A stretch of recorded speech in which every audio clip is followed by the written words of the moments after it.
Hey, everybody, it's John Halpin. I'm here with Ryan Fowler. Welcome to the first Wildcard Week edition of Pickwatch Live. Ryan, did you have a good New Year? I did. I ate a lot of snacks. I watched a lot of football. I watched Bird Box on Netflix, which everybody said was the best movie of the end of 2018, and it was terrible. It was terrible, really?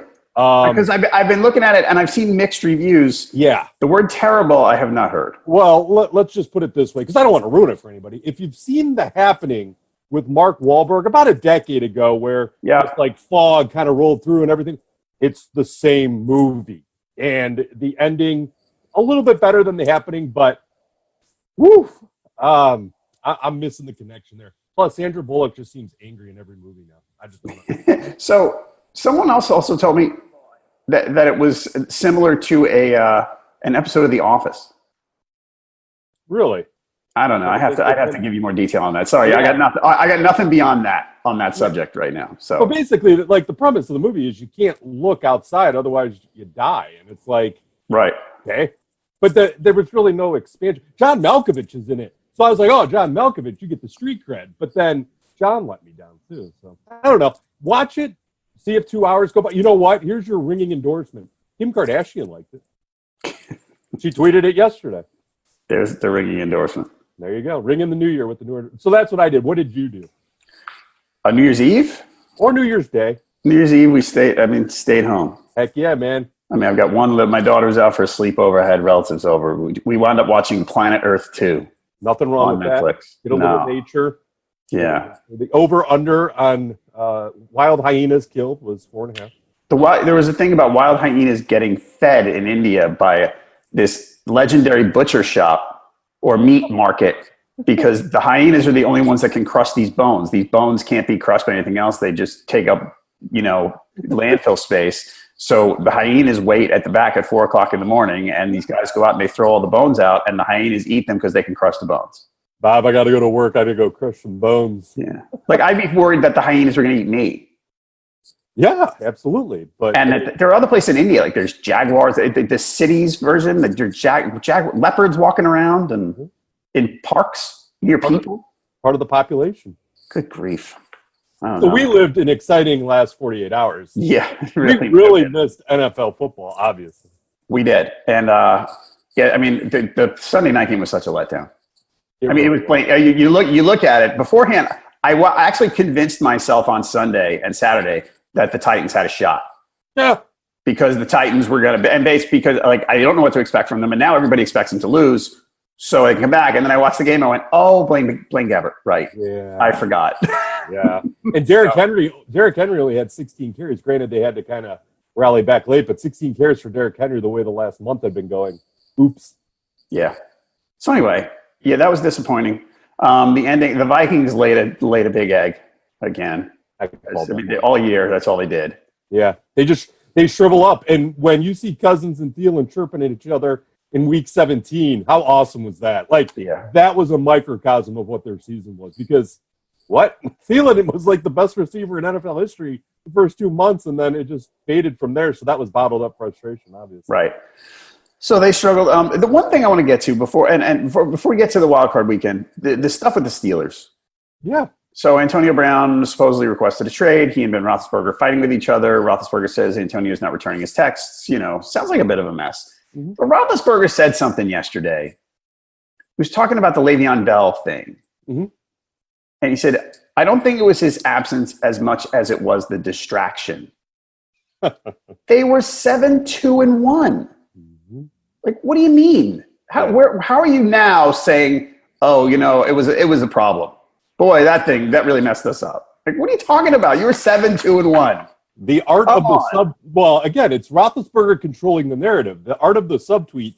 These athletes are really, really they might not have went to college for 4 years, but man, are they class A in subtweeting and trolling? When they can't say somebody by name, they can say, "Oh, Le'Veon Bell was a distraction."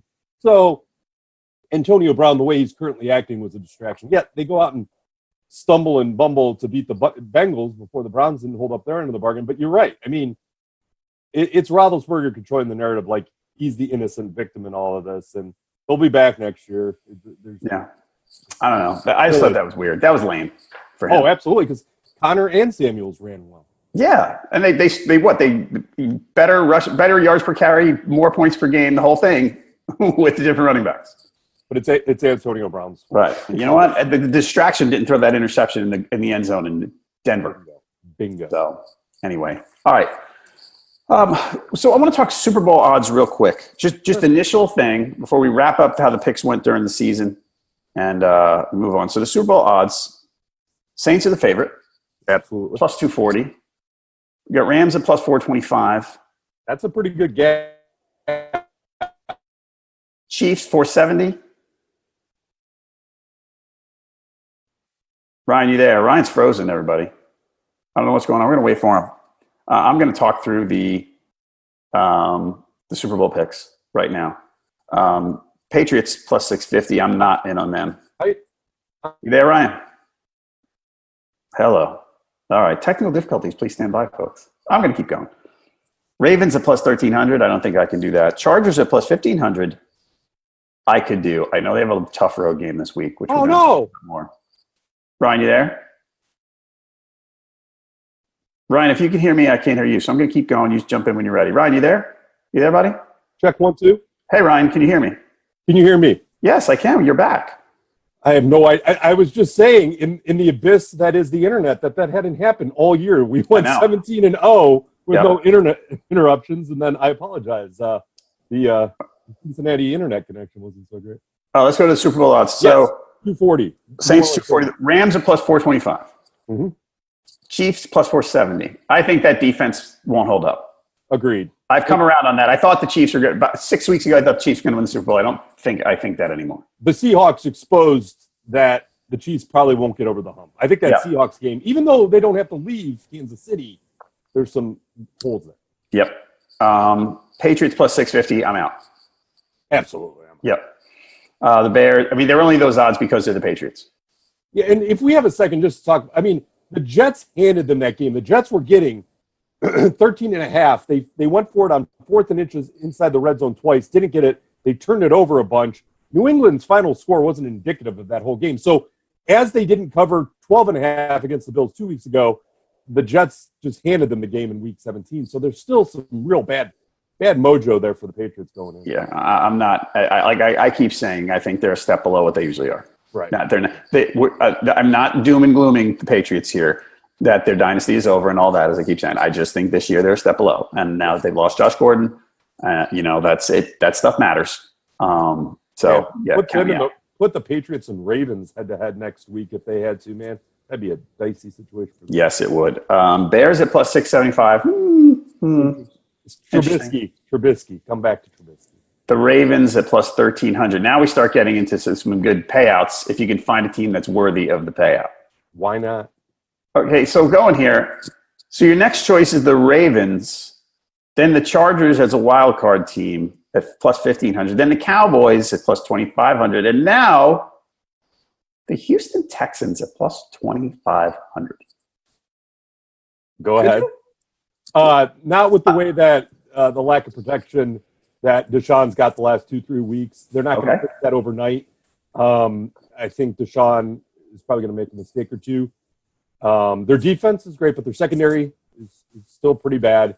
There's some holes there where if you can't give Watson time to throw, he doesn't always make the right decision. He's still a young quarterback. So when that pocket breaks down, that's where I'm concerned that the longevity of the Houston Texans won't be able to move through all those hurdles. Play along with me for a minute. Yeah, absolutely. I'm all ears. I mean, if we're trying to find good odds is where I'm going. Yeah, absolutely. Absolutely. They get a home game in round 1. Yep. And I meant to research how many times Texans have been in the playoffs and times that playoff appearance has been Saturday at 4:30, and I didn't look it up. Matt Schaub. But I will. So they got the Colts at home this week. Winnable, certainly. Then if they win, they go to New England. Come on. They can win that one. Winnable. I mean, I don't think that's the least bit of a stretch. That Patriots they can win. Don't have a pass rush. Right. Then we go to Kansas City if we win. Not getting a ton of pressure on Deshaun Watson from there. Now, Texans, to be fair, they're down some weapons right now. Not that they were superstar weapons, but they're down some weapons. I mean, if I'm trying to find a team worth the odds, I think this is where I'm going with all the odds I'm seeing.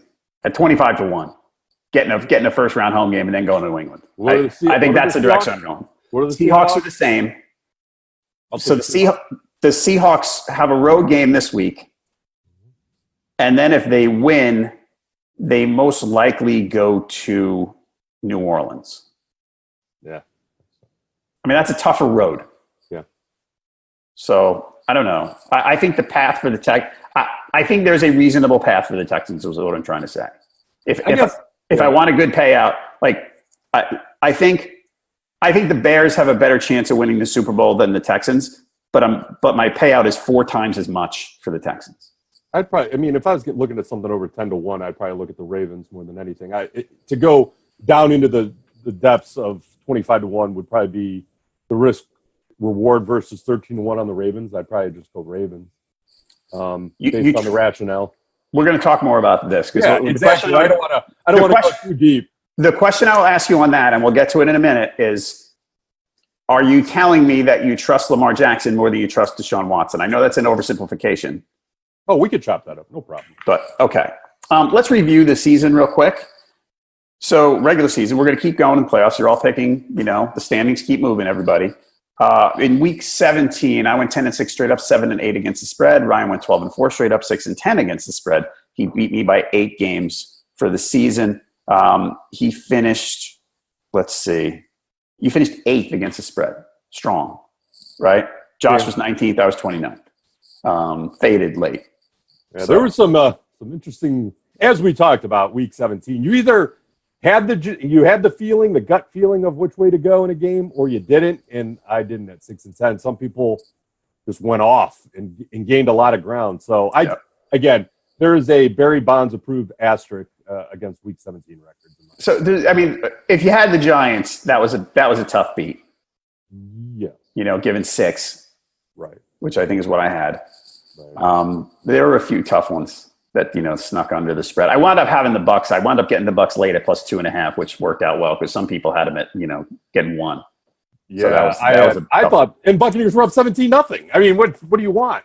If you spot the Buccaneers 17 points at home and you knew that before you placed the bet, I mean, there's no with the Falcons just where they're at. I just don't think people. And then the Browns backdoor covered the Ravens.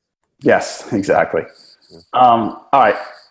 Let's go. And that was tough, man. I was hoping Baker would pull that out. Oh, then after I lost the cover of the Ravens 6, I was all out Baker. Yeah, that looked like it could have gone pretty well. All right, so against the spread, Ben Volin from the Boston Globe went 8-8. He's still in the lead by 1 game over Jamie Eisenberg from CBS. Straight up, Elliot Harrison from NFL Network went 14-2, so he's now 175-79. Eisenberg again, second place, couple of games back. You are 29th. I'm 30th. Josh 50th. Straight up on the site. Among the fans, username Drew Padu pulled into first place. Went 14-2. Now leads the whole site 175-77. Good job, Drew. Username Immidre IMMIDRE went 8-7 and is still leading against the spread at 137-103. So pretty strong. Questions before Wildcard Weekend. He is at Freelance Fowler. I'm at Jay Halpin 37. Josh is at Josh Katzwitz, and our regular account is at Pickwatch. All right, let's get to the games. First up, as we said, Saturday 4:30, shocker, Colts-Texans. So these teams played twice. Yes. In week 4, the Texans won. The Texans got their first win. They were 0-3, and they got their first win at Indy. It was 37-34 in overtime. It was 28-10 Texans in the third quarter. Colts came back, made it a game, pushed it to overtime. Andrew Luck in the comeback, 464 yards passing, 4 touchdowns. Week 13, Colts win at Houston to break the Texans streak, right? So the Texans started their streak in Indy, the 9-game winning streak. Then they had it broken at home against the Colts. Andrew Luck again, 399 yards, 2 touchdowns. T.Y. Hilton, big game, 199 yards receiving. Now the common thread in these games, Colts running backs, combined 2 games, 31 carries, 64 yards. Ryan Kelly played one of those 2 games. I bring back Ryan Kelly because he might not play this week. He's their center. They had trouble running without Kelly all year, but this past Sunday against the Titans, they ran well without him. Yes. So, and they think they hope he's going to be back this week. So if they can't run, I mean, the Colts, I mean, they throw a lot anyway. They throw almost as much as anyone. Yeah. It's not like they've been playing from behind all year, so we can't blame it on that. I don't know. I mean, if they can't run, does that make you worry more at all? I mean, they play 2 close games. Who do you think is going to prepare better for this game, O'Brien or Frank Reich? I don't know. I like Frank Reich a lot. Yeah, and I think there's going to be adjustments that are going to need to be made in a rubber match, and I think O'Brien has proved time and time again he doesn't make those adjustments. I think he's had a lot of critics over the years, and rightfully so, on some of his calls. It's nice when you have a Deshaun Watson behind center to cover up some of those poor decisions. I'm curious because Frank is a rookie head coach, not a coordinator and everything, but this is a big moment for him, and you wonder again when you go back to Week 4, Colts weren't getting it together. Luck was still getting his legs under them, so they weren't really rolling yet. But you bring up a good point that the running game struggled in both games. But then again, you look at the front 7 of the Texans. That's what they do. They stop the run and they get to the quarterback. And that Kelly thing cannot be understated because Luck needs as much time as possible with the pass rush of the Texans coming at him to get to T.Y., to get to Chester, and definitely Ebron, who's been a huge catalyst for them in the success they've had this year. So Kelly cannot be understated. You get him back, I like the Colts even more. I like him now. I like him even more if Kelly comes back. There's Deshaun has not looked as crisp as, even in the Jacksonville game this past weekend, he has not looked as crisp as he's needed to look to make this run in this playoffs. All right. Are you surprised at all? I mean, I know they played 2 close games, and you're saying you like the Colts, and that's fine. The spread, it's Texans favored by 2, over under 47.5. Mm-hmm. Are you surprised that it's that close? That basically Vegas is saying this is that if this was a neutral field, it would be basically a toss-up. It might even lean a little bit Colts. I think it shows what Vegas and odds makers think about Deshaun Watson. I mean, right. It's Deshaun Watson. The offensive line woes when the Colts get a pretty good pass rush compared to Andrew Luck having one of the best lines. Kelly, no Kelly, caveat there. And then that secondary of the Texans with what T.Y. can do to you on any given week. T.Y. Hilton and Tyreek Hill are very similar receivers. And then they find the space in the secondary. They kind of lay down, and then they run. They take off. And T.Y. Hilton, to play through all the injuries that he's played through, and to just go in and week out is incredible. Now, could it flare up on him, and could we lose T.Y. Hilton in the middle of this game? Absolutely. It would not surprise me on any certain play that T.Y. Hilton could go down. But the secondary of the Texans and in the offensive line woes of the Texans is probably the reason why you see this at 2.5. Without those 2 errors.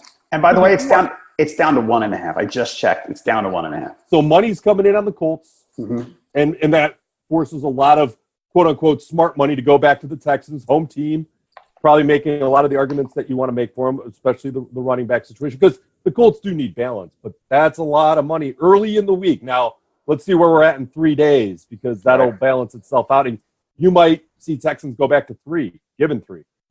All right, but man, that's showing you something that the early money is loving what the Colts have to offer in this matchup. All right, some background. The Colts, by the way, won 9 out of their last 10, which is pretty strong. They're 4-4 on the road, 5-3 against the spread. Turn that back on the Texans. They're 6-2 at home, but 4-4 against the spread. Let's see what else we got for Houston. Remember, their receiving core is down. They're hoping to get Kiki QT back, but Demaryius Thomas, remember, hurt himself a couple weeks ago, Achilles, so he's done. So the receiving core is beat up a little bit. Lamar Miller came back last week, played okay. The Colts, like I said, they're trying to get Ryan. They're hoping to get Ryan Kelly back. So we talked about how the Colts throw more. They're second in the league in pass attempts. So the Texans are 4th in the league in rush attempts. They tried hard to run it. They opened it up a little late in the year. Yeah. Okay. Early on, it was like, hey, look, Deshaun Watson threw 23 passes again today. And they changed things up, and they opened it up a little more. I mean, some game circumstance factor into that for sure. They threw a ton against Philly, for instance, stuff like that. And when Miller got hurt, that factored in too, I think, because you don't want to run Alfred Blue 24 times. Right. And they have Donta Foreman back too. Yeah. Unknown commodity. He looked good his rookie year. I think he was a healthy scratch last week, if I remember right, when Miller was back. So it was 2 weeks ago. Yeah. So I mean, I don't know. They're going to try to run it. Indy actually has been pretty good against the run. 3.9 yards against the rush per carry. So I don't know. But my early inkling is I think that I like the Texans with this spread. Basically, if you tell me it's basically a toss-up and it's a field goal game, I'm taking the home team. And I think the Texans might be a little better. I like Indy a lot as a team. Yeah. I like what happened to them this year and the way they progressed. And they were better than I thought. And the future's bright. I think I'm going to take the Texans this week. I mean, you look at most of the spreads this weekend, they're close for a reason. Yeah. Like they're evenly matched teams. So right. You got to just lean. And I'll take Andrew Luck a little bit more seasoned. The funny thing about this one is, sometimes on that Saturday 4:30, you and I have joked before that it's always some rotation of the Texans, Bengals, and Chiefs. Yeah, right. And a lot of years it's not been that great. There was one year where I think it was like, the Chiefs and Colts were, 45-40 or something. There was one crazy game. And I can't remember the exact details. Most years you go, this is my appetizer to the good games. Right. I really like this game. Yeah. Oh, I'm watching Watson and Luck is going to be fun. I like watching the Colts. The Texans line is really good. There's a lot to like here. Yeah, I like it. I think I'm very interested to see, again, from where Luck was a year ago to here, I just don't think he's going to crumble in the moment. And again, that rush offense, it's a valid point because Marlon Mack has had a very good year. Naheem has played well in spots. Like, getting running backs involved is going to make Luck's life all the much easier, and it keeps that pass rush at bay a little bit. All right, let's go Saturday night. Yeah. So we have got. Oh, look at that spread. Interesting. I see 2.5. That was. I saw 1.5 last night, and I'm not seeing an update where we normally have it. So hold on a second.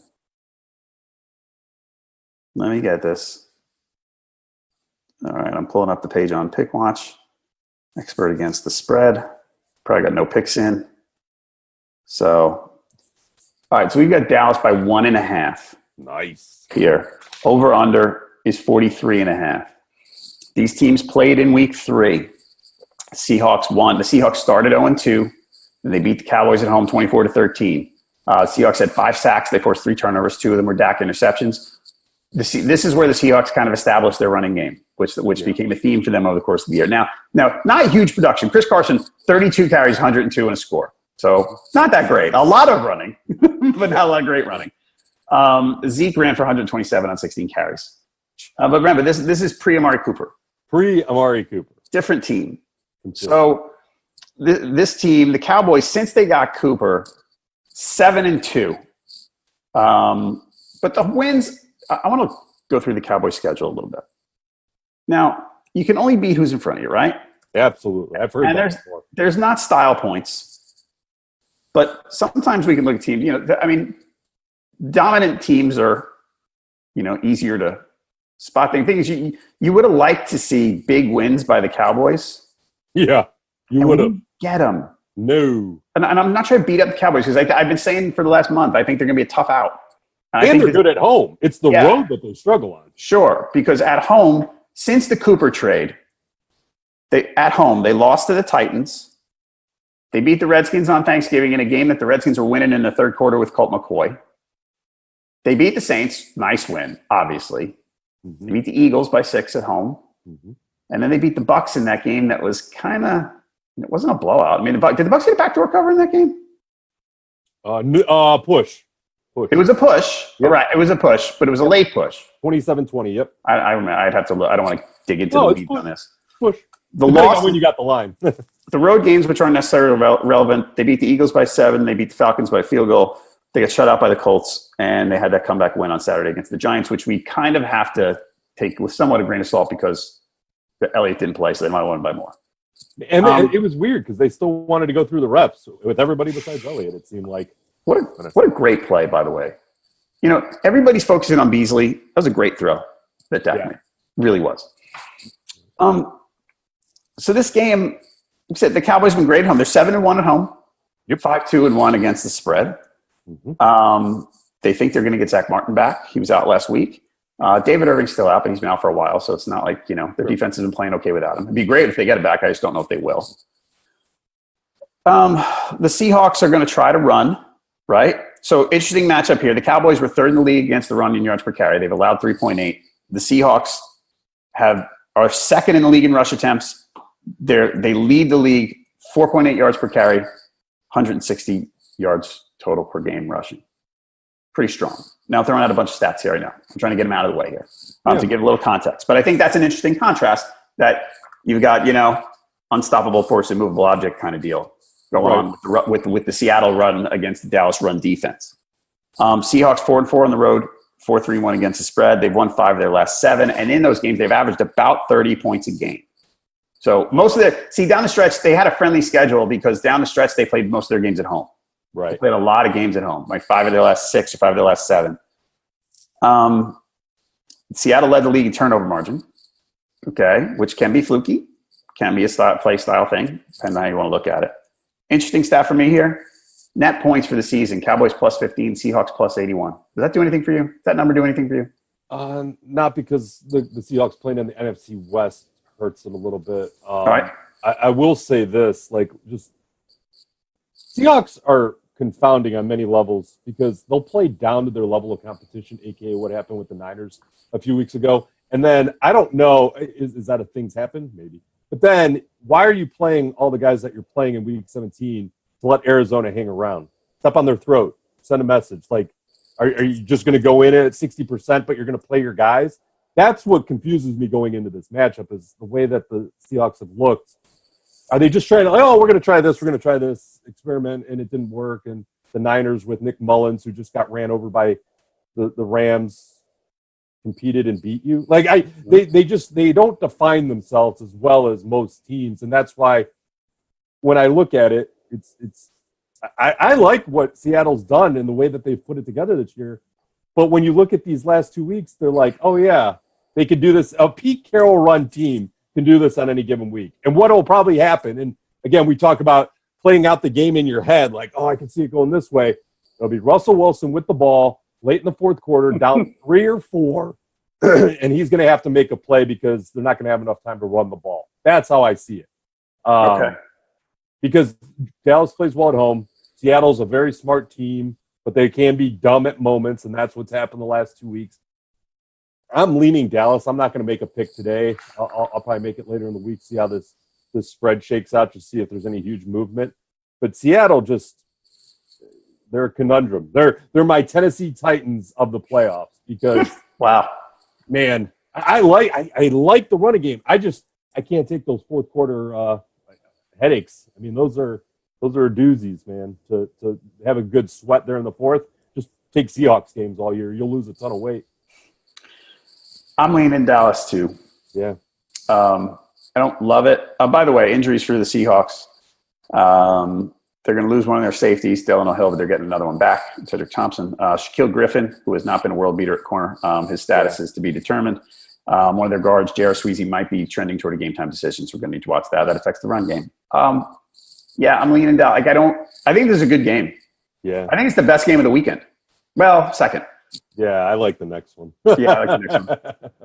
But Dallas has been solid at home. I know I went through the schedule earlier, picked on how they won. But they've been strong. Second half of the year, they've been strong. I mean, we talked back when they played the Saints. That was one, I always say I don't get them all right, but I got that one right. That I had I thought that was a game that was ripe for an upset. It's just because they've been playing well at home all year. Right. And their defense has been good. And I mean, I think this is kind of a rock'em sock'em game for sure. I like the under a little bit here. I know it's a low total, but man, it's going to be wearing out the 40s there, tire each other out, and then strike. And again, if Dak can take care of the football, because I trust everybody else to take care of the football except Dak. If Dak can take care of the football, man, they could win by 7. But he's got to. And you talked about the turnover margin of plus 15 for the Seahawks. I mean, if Dak can take care of the football and not hand Seattle opportunities, that's a big way you can win those small spreads. All right, I want to go through the Seahawks road schedule for a minute. Hit it. So like we said, they're 4-4 on the road early on. So they lost at Denver. They lost at Chicago. They beat the Cardinals by 3. And they blew out the Raiders, but, whatever. Convincing win at Detroit. They won by 2 touchdowns in week 8. They lost close game to the Rams. They beat the Panthers on that late field goal, and they lost to the Niners. Right? We say that about a lot of teams. We can turn that around on the Cowboys. But, absolutely. But they're playing at home, and the Seahawks are. It's the home game. And, again, Amari Cooper is a different chapter. So you have to take that into consideration. Do we know if Sean Lee's playing? I think so. I mean, he's been on the sideline the other day. They're not playing him a lot. No, they love Van Der Esch so much. But they were always saying, when Van Der Esch and Sean Lee. But then it was like, oh, man, Van Der Esch is the better defender. They just kind of rolled with that. I just always thought that was kind of fun. Yeah, Sean Lee, let me see if we got a snap count for him. I don't have a snap count for him handy. So it's not a He played 22 snaps against the Giants. Okay, so he's there. Yeah. All right. So we're both leaning Cowboys. Yes. The next game, which we mentioned and we like. Yeah, big fan. Rematch of Week 16. Let's check the latest spread. We have got on NFLPickwatch.com. The spread is Ravens by 2.5. Got the over-under at 41.5. Chargers at Ravens, okay? Yeah. So Week 16, the Ravens won at LA 22-10. However, it was 16-10.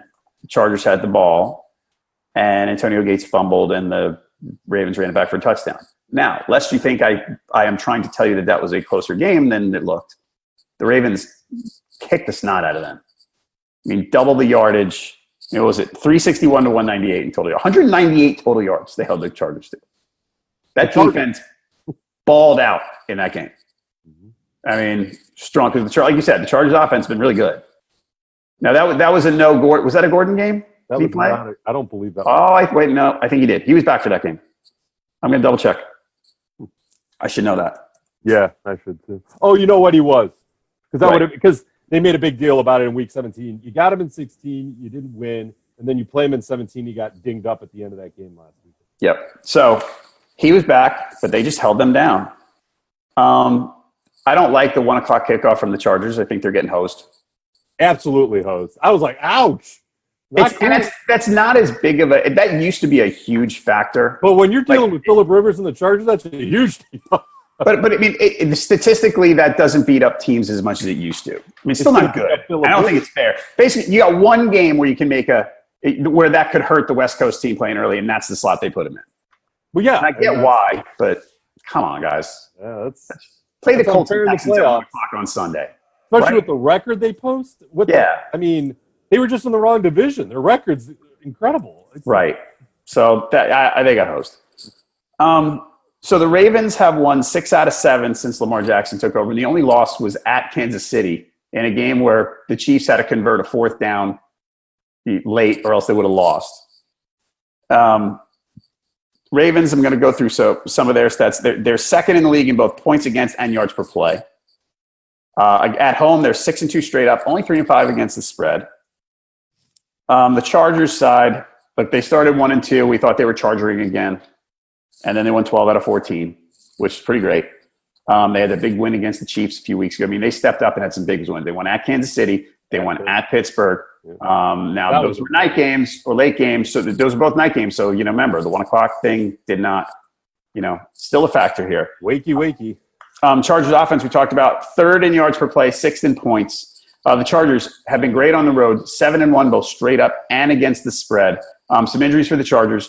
Melvin Gordon hurt his ankle on Sunday, probably okay. Well, one of the linebackers, Jatavis Brown, is out, not a big loss. Hunter Henry might play. Stephen A. Smith, there you go. Hunter Henry might play. He's Miss Cleo. So where I want to go here, you get in the playoffs, and your focus on the quarterbacks gets elevated, right? Yeah, you look at them. You get into it when you're betting games. You think about the trust factor more. Like I think about if I'm worried about whether I can trust Lamar Jackson, I think about it less in Week 12 against the Browns than I do in Wildcard Weekend against the Chargers. You know what I mean? I have to look second. Like, do I want to trust this rookie quarterback here? Mm-hmm. Do you? Do you think you do yet? Absolutely. Okay. I mean, without hesitation, because they're not asking him to be somebody that he's not. Now, if the Ravens fall behind, they're screwed. But they're not asking him to be somebody he's not. They're working the read option to almost perfection. The one thing that I was surprised was that the Ravens defense let themselves down against the Browns, because I know the Browns offense has been a well-oiled machine, but that even surprised me that they kind of let their guard down there. The Ravens didn't close the game out against the Browns like the Browns didn't close out the game against the Bengals 2 weeks ago to allow that game to be closer than it needed to be. I don't think that happens 2 weeks in a row. That's kind of where I'm at. But to answer your question about Lamar, I absolutely trust him, because they're not asking him to be a passing quarterback, and because he's not. Right. He's only thrown since the bye, let's say, in 7 games, he's thrown 3 interceptions, and they were all his last 5 games. He has not thrown a pick. How many attempts per game-ish range? Between 20 and 25. Every single game is between 21 and 25. That's quite. 19. One of the games is 19. Okay. And they run a ton. They run right now. They run more than anybody. Yeah, and it's 3rd and 10, just run. So and they're going to live and die that way, and that's fine. And the thing is, we talked about the over/under, by the way, 41.5, which is low. Yep. They contract the game. Yes. They're letting the play clock run. They run a ton of plays. Time of possessions, just they control it. It's an interesting approach. It's different. Yeah, and again, the over hit against the Browns. Like, that's why I'm like, wow, there was a lot of points scored, because I knew the Browns defense was what it was. That played out. The Ravens defense kind of letting some things happen there in that 3rd and 4th quarter was the bigger surprise. But I think we know, like, we have kind of defined what the Ravens offense is. It's going to be on the defense to make Phillip Rivers charging Phillip Rivers show up. And if they don't, they're going to be in trouble, because Bills look good, but the Chargers have so many things going against them. And I know we don't want to overstate the early kick, but they did not need that. Phillip Rivers, if you ever read Phillip Rivers' body language, and there is plenty to digest. I mean, I could picture his reaction when he heard that they had to have the early kickoff. He probably kicked the ground and was like, asked one of his 18 kids, "Can you believe that we have to play at 1 o'clock?" He's probably not thrilled with that out of everybody. He's probably pretty vocal about it. I love the Ravens in this spot. I mean, if there's reasons to love home teams in a low score, and they only have to cover 2.5, and they have Justin Tucker all day. This is my go-to. Like, I have no hesitation that as of right now, unless somebody falls off the face of the earth, I will take the Ravens in this game. No hesitation, really? None, because there's just too many things going on. Again, we have a sample of what happened the first time. That was in Charger land when the Chargers were still vying for the NFC or the AFC West division crown. They had everything to go for, and they had Gordon back. I think the Ravens have looked. The one hesitation, not the backpedal, but that Ravens defense, the way they closed out against the Browns, was a little bit of a head scratcher. But they only have to cover 3. And if Lamar and that read out, nobody has solved the read option. They've had plenty of time, right? Yep. These defensive coordinators are so smart. They haven't had enough time. The one thing that the Chargers have to their advantage is that he's seen it once. Yes. But I don't know if there's enough to go on. I think they're finding the holes, gaps are being made, and you shorten that game. As long as they're efficient like they have been, shouldn't be a problem. But that over does come into play, because I think the Chargers will be able to score in the second half. Yeah, I don't know. I don't know what to do with this game. Like I think it's my head says Ravens and my gut says Chargers.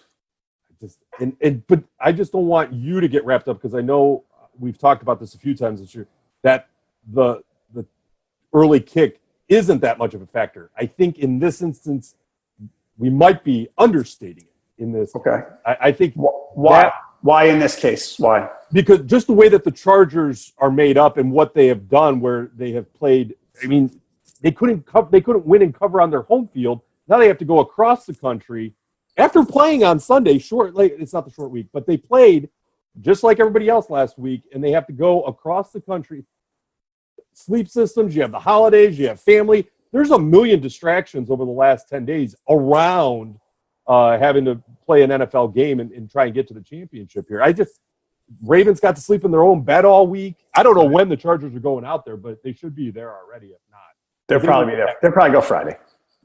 That's not fun. By the way, and I don't think Hunter Henry matters.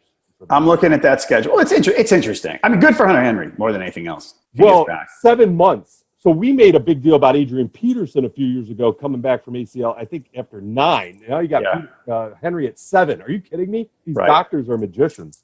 So I think we're looking, by the way, I'm looking through the Chargers schedule. I think they've had 2 1:00 starts. Yeah. With a 31-20 win at Buffalo. And Browns, I think. Right? And a 38-14 win at Cleveland before the Browns became the Browns. Yeah. So, all right. Doesn't necessarily matter. Just wanted to add some context. Yeah, I loved watching the Chargers play, but there's still those moments where I'm like, what are they doing? Like, But mostly not this year. There's mostly not those. I mean, look, I was with you. I watched the game against Denver where Rivers threw that inexplicable interception. You go, how does a team pushing for the number 1 seed lose to the Broncos at home like this? Right. But they're not the only team that does things like that now. I mean, I think we had extra emphasis to things like that because we've seen the Chargers do that before. Maybe that's justified, but I think. What are your thoughts on the Ravens' defense in this matchup? I mean, I don't know. It's awesome. I wonder if Rivers is walking into just a buzzsaw of a spot here, which is what he did. What happened 2 weeks ago. I mean, I love Rivers, but this is a tough one. I mean, the road game here against this defense. This is hard. Sorry, I don't know the answer to this. I should, and I apologize. Eckler, he's done, right? He's not done, but I don't think he's playing. He adds that wrinkle to that offense on those 3rd and longs where you run him out in the flat, they dump it off, and he picks up 45 yards. So it's just one of those, again, we talk about Hunter Henry coming back. If Eckler's there. Oh, no, he played on Sunday. My bad. All right. So, again, he's put together with bubble gum, kind of like Matt Breida up there in San Francisco. Like, literally, Eckler and Breida kind of the same mold as far as getting hurt. But they're smaller guys. And when they're explosive, they're explosive. That adds kind of a wrinkle. I don't know if it changes my thoughts. It's just, if we're going to bring up Henry, I think Eckler's impact probably will be felt in that game, especially with the pass rush of the Ravens. All right, so Ryan's picking the Ravens. I am picking the Ravens. Unless at what is it, 2.5? I'm not wiggling if that moves up. Okay. Final game, Bears-Eagles. Bears favored by 6, over-under 41. Look at all these low over-unders. All year we've been looking at everything. Every week we go, that game's low. It's 47. And now this is the high one by a lot. Wasn't it the record for most points scored in an NFL season? Yeah. So this is the only game of the weekend where the teams haven't met yet. So take that for interesting, I guess. Definitely interesting. So Philly, let's go Philly side first. They won 5 out of 6, including 3 straight with Foles. So Philly basically backwards against the wall. People were writing the Eagles off, and they came back and played well toward the end. Thanks, Josh Johnson. Thanks, Josh Johnson. That's right. Philly was 4-4, both straight up and against the spread on the road. Foles, it's funny, Monday there was a story going, well, they're not sure if Foles is going to play. I'm going, what? Really? He's playing. He's got a rib injury, but he's playing. The Bears won 9 out of their last 10. The only loss was with Chase Daniel at the Giants, was the overtime game. The Bears at home were 7-1, both straight up and against the spread. The only loss was to the Patriots. The Bears, the defense ranked first in points allowed, first in yards per play against, 4.8. That's pretty darn good. Their defense, as we know, pretty darn good. Yeah. Their offense, 20th in yards per play, 9th in points. So, I mean, there were some takeaways and things like that cost points, but their offense has just been – I can't figure out how much I like Trubisky. If you had to pick one side, though, you'd probably not so great, right? From this game? No. What you can't figure out Trubisky, but if you had to pick one side of the fence, you'd probably not. I don't trust him. Exactly, and I would agree with that. But I think we've seen enough where it's like, is he going to take advantage of all plays? He misses a lot of throws still. Yes, he does. But I'm looking at this game. Like, I don't know that I see this team going far, but I think I see them winning this one. Winning by 6? It's like, wow, that's a big spread. Do you buy the Eagles' resurgence? Like, do you buy, like, hey, they're back? It's a diet belief. Like, there's regular Coke and then there's Diet Coke. This is a diet. Sorry with all the analogies. That's all right. It's going to get through an hour. But it's one of those things where I'm like, oh, that's cool. Nice. Nick Foles can, win you games, and you just beat the Redskins who have Josh Johnson as the quarterback. What was surprising in that game was their defense played well. Very well. to define the Eagles right now is very difficult. I like Nick Foles. I like Nick Foles in this spot more than what I had seen of Carson Wentz. Back injury, no back injury. What I had seen of Carson Wentz would have made me more nervous in this matchup than knowing, okay, Nick Foles has already been in this spot. He was in it last year. So I feel a little confident that he's got that kind of street cred of what he did last year in the playoffs. And 6 is a lot of points to cover in the postseason. Right. I think the Eagles are going to try and do what the Ravens do. They're going to try and shrink this game because. But they can't. I know exactly. They can't run. They can't run, and it is an absolute valid point. And against the Bears, you're not going to run even more. So right. But I mean, you look at a 6 spot, and it's just begging you to take the Eagles. And at the end of the day, it could be a 10-3 win. It could be a 13-6 win. Where are the points going to come from? I think this game is something like that, by the way. And I'm early week, I'm leaning Bears. Here's the weird thing about this. Since last postseason, every time I look at Nick Foles, I go, nah. Okay. It's not going to work. Like, they're going to get him. They're going to figure him out. I mean, the Super Bowl, I was pretty sure the Patriots were going to win because Nick Foles was like, all right. And the thing is, he played 2 playoff games, and one of them was not that great. Everybody forgets that. He played, I'm not saying it was his fault, but, even though they killed the Vikings and he played great, the game before that against the Falcons, he wasn't so strong. Right. But then he played Super Bowl, and I went, all right, I was wrong. And then he came back at the end of this season. I'm going, well, and beginning of the year, he played a couple of games, and he was all right. And the end of the year, I said, Nick Foles, he's still not that great that postseason, and he proves me wrong. Right. And I want to look at it and go, they're going to get him again. Like, the Bears are going to figure him out. That. I don't. Not that it's complicated to figure out, but like, he's not that good. No, he's slightly above average. Maybe, which is fine for a backup. But I don't know. Like, I feel like if I pick the Bears, the Eagles are going to go out and Nick Foles is going to throw 3 touchdowns and make me look like a moron. See, I don't think that'll happen. I don't think we're going to get crazy on this. But it always happens. Based on some ways that the things shake out, that can't happen. But that's the funny thing about that comment. I think people that are watching and listening to this have to take it. You don't make those type of comments where you're like, oh, then I could go see it. Like, you don't go overwhelming that negative that the guy that you're picking against is going to do well. That's interesting. That means you really have no grasp on I know. He doesn't. He just proves me wrong every time. Man, it cracks me up.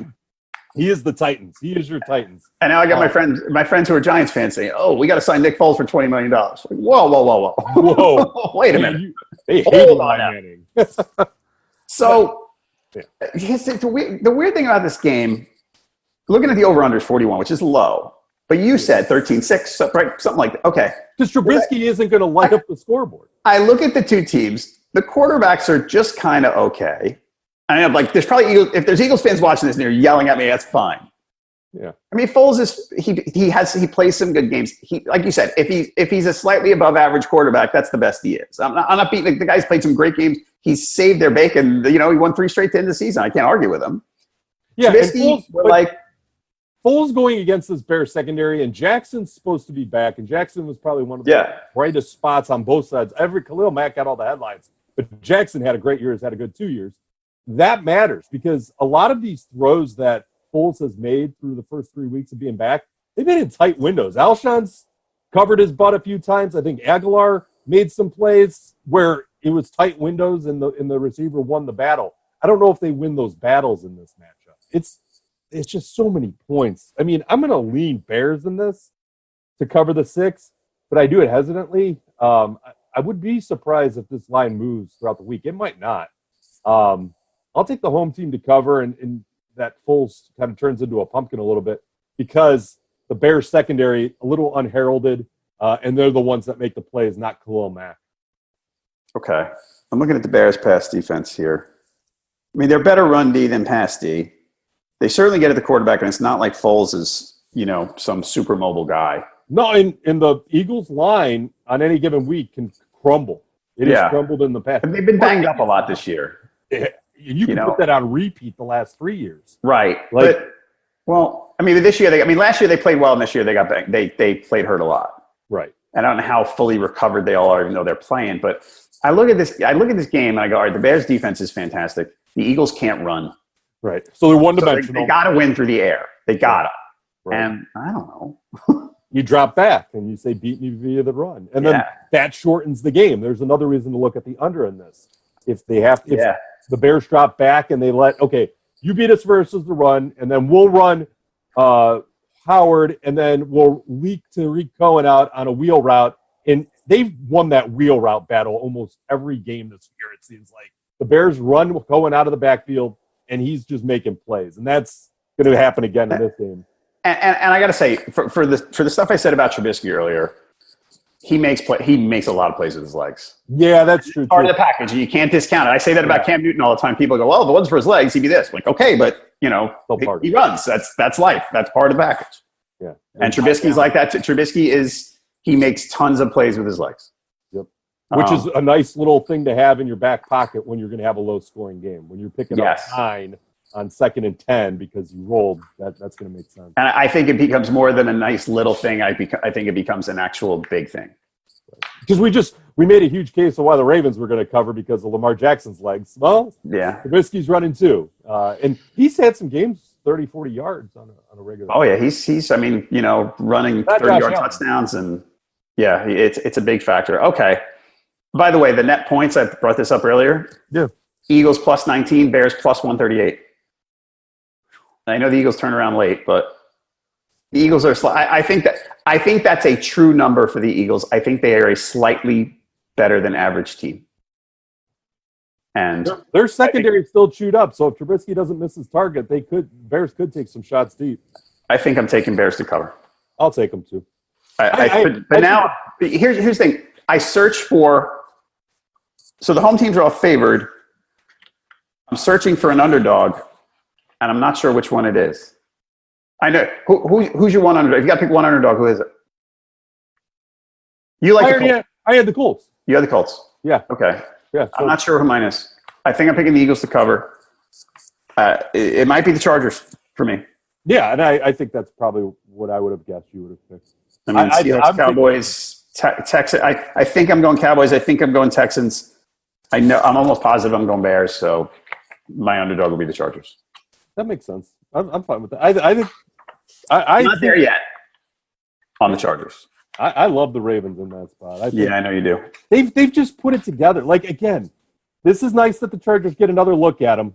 It's some benefit that other teams don't have. But, man, people are looking at the same film. Every defensive coordinator got to see for 3 weeks, and then the last 4 make an adjustment, and nobody will make it. It's crazy. So your favorite pick right now, Wednesday morning, your best bet is the Ravens. Yeah, that would be the one that I would put the most money on. I think mine is the Bears, even with the big number. Ooh, doggies. Man, no, it's your Nick Foles is blinding you and your 3 touchdown passes out of nowhere. Titans off the top rope. I know. The Eagles fans are going to kill me again. Fly, Eagles, fly. All right. Anything else you want to bring up? Any tidbits you think we missed? No, I think we provided. We haven't done this before. This whole video Skypecast thing, Zoom. Sorry. But yeah, I think it's been an interesting process. I think the other thing is too, just learning the ebbs and flows of how this year's went with so much offense. And you brought it up where you had all these high totals, and now all of a sudden we're constricting. The games are getting tighter. People are holding stuff closer to the vest. You have all these low over unders. Yeah. Maybe the overs hit. Maybe they're overcorrecting a little bit. But I think we're both going under in Eagles Bears. I think we established that. That one's fact. I think the over in the Ravens Chargers game is an interesting play. I think I like the over. Well, Colts Texans is high. 47's high. So I got to think about that one. I think that close to on par. I would probably take the over on that. Yeah, it makes sense that that's the highest over under of the weekend. Right. I'll say that. Because the Texans secondary isn't very good, and Andrew Luck throws. Yeah. All right, folks, if you have questions over the course of the week, on Twitter, he is at Freelance Fowler. I'm at JHalpin37. Our main account is at Pickwatch. What we're going to do this week, Josh and I are going to be here on Friday. We're not sure if it's morning or afternoon yet. We're still working that out because we want to see if we can get more picks in before we do the show. So it might be a 1 p.m. Eastern if we don't do the usual 7 a.m. Eastern. On the weekend, I usually do the Facebook Live at 11:45 on Sunday. What I'm going to do this week, I'm going to do one on Saturday at probably 3:30 to preview the Saturday games to just get the last minute news. It'll be a short one like, hey, here's who's inactive in case you were wondering. So-and-so's playing, whatever. And then Sunday, I'll probably be 11:45 or noon, same thing. We'll only cover 2 games. We're just going to talk about who's picked who over the course of the weekend and what the trends look like and if the lines have updated and all that. So you got 2 Facebook Lives this weekend. We're also going to do, these shows will be on YouTube. So this full show will be on YouTube later on Wednesday. Josh's and mine will be on YouTube on Friday, and we'll also break down the game discussions, which will probably be just like this, 10 minutes a piece or something like that. So make your picks now or later in the week, since it's smarter, as Ryan would tell you, to wait for more information on NFLPickwatch.com and track the expert picks. And that's it. Ryan, we'll do this again next week after we know who's in the divisional round, okay? It'll be fun. I cannot wait for these games. I think these are compelling storylines, and with the stuff that we chop up each and every week, it'll be fun to chop up again what happened next week. Sounds great. All right, folks, that's it for today. Like I said, I'll be back on Friday with Josh, so please come on back then. Subscribe to YouTube if you're not already. You're watching on Facebook and vice versa, so check them both out. That's it. For Ryan Fowler, I'm John Halpin. Thank you for watching Pickwatch Live.